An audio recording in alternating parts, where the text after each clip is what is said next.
তো হ্যালো বন্ধুরা, তোমরা দেখতে পাচ্ছ এখন আমি আছি বিহারে। ওই যে মসজিদটা তোমরা দেখতে পাচ্ছ, মসজিদটার বহুত এদিকেই আমরা আছি এখন। আর এদিকার মাটি তোমরা দেখতে পাচ্ছ, বিহারের মাটি। আর তোমরা দেখবা আর 2 মাস পর গঙ্গা নদী বিহার সরকার বাঁধতে বাঁধতে এখানে চলে আসবে। আর বেঙ্গলে কিছু হবে না, এটা তো আমি জানি। ওইটা দেখতে পাচ্ছ সামনে বেঙ্গল। আর বিহারে দেখবা এখানে পাথর দিয়ে কাজ হয়ে গেছে, কিন্তু বেঙ্গলে কিছু হবে না। আর এদিককার আর ফসলগুলো তোমরা দেখতে পাচ্ছ। একটু দেখাই তোমাদের ওই দিকটা যেয়ে, আর গঙ্গা নদীর অবস্থা। আর ওই দিকে আছে গ্রাম, এগুলো সব গ্রাম। এখনও এদের গ্রাম থেকে গঙ্গা নদী অনেকটাই দূরত্ব, কিন্তু আর টেনশন নাই, কারণ কি বিহার সরকার এদিকে নীতিশ কুমার এখানে বেঁধে দিবে গঙ্গা নদী। আর এদিকের ফসলগুলো সব তোমরা দেখো একটু। আর বালি বালি, পুরোটাই বালি। আর দেখতে পাচ্ছ ফসলগুলো আর গ্রামের অবস্থা। আর এগুলো তোমরা চিনতে পারছো এইগুলো কি আছে? তোমরা যদি কেউ জানো তো অবশ্যই কমেন্ট করে জানাও।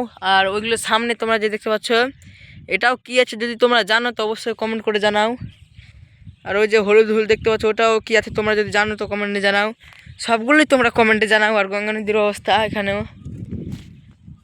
আর এই জাস্ট এইগুলোর ফুলগুলো অসাধারণ লাগছে, দেখতে পাচ্ছ ফুলগুলো কত সুন্দর লাগছে এদিকে। আর ওই দিকটা একটু দেখে ক্যামেরা যায় কত দূর, এখানে দেখতে পাচ্ছ।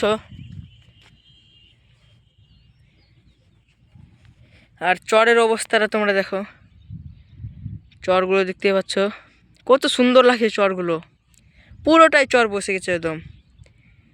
এদিক থেকে আরও দেখতে সুন্দর লাগছে, আমাদের বাড়ির সামনে থেকে এদিকটা দেখতে আরও সুন্দর লাগছে। যাবো একদিন চর তোমাদের নিয়ে, ভিডিও করব, তোমাদের সাথে শেয়ার করব, এবং ওপারও যেয়ে দেখাবো তোমাদের। ওই পাড়টা দেখতে পাচ্ছ গঙ্গা নদীর। আর চরটা আমাকে অনেকটাই সুন্দর লাগছে এই ক্যামেরাতে দেখতে। তোমাদের কেমন লাগছে কমেন্টে জানাও। আর এদিককার আর গঙ্গা নদীটা দেখতে পাচ্ছ, ওইদিকে গ্রাম আছে। আর দেখতেই পাচ্ছ ওটা লাগছে লঞ্চ আছে। আর মসজিদটা তোমরা দেখতে পাচ্ছ, মসজিদটার পাশে কিন্তু পাথরের কাজ হয়ে আছে অলরেডি।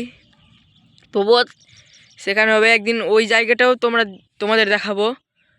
তোমরা সাপোর্ট করো একটু আমাকে। এই ভিডিওতে যদি 1000 ভিউজ চলে যায় তো আমি ওই মসজিদটা দেখাবো, তার সাথে চরও দেখাবো, তার সাথে উপারও দিয়ে দেখাবো, যদি 1000 ভিউজ চলে আসে। তো আজকের ভিডিও আর বেশি বড় করব না। এরকমই গঙ্গা নদী ও গ্রামের ভিডিও দেখার জন্য আমার চ্যানেলটাকে অবশ্যই সাবস্ক্রাইব করো। আবার দেখাবো অন্য ভিডিওতে, ততক্ষণের জন্য বাই বাই।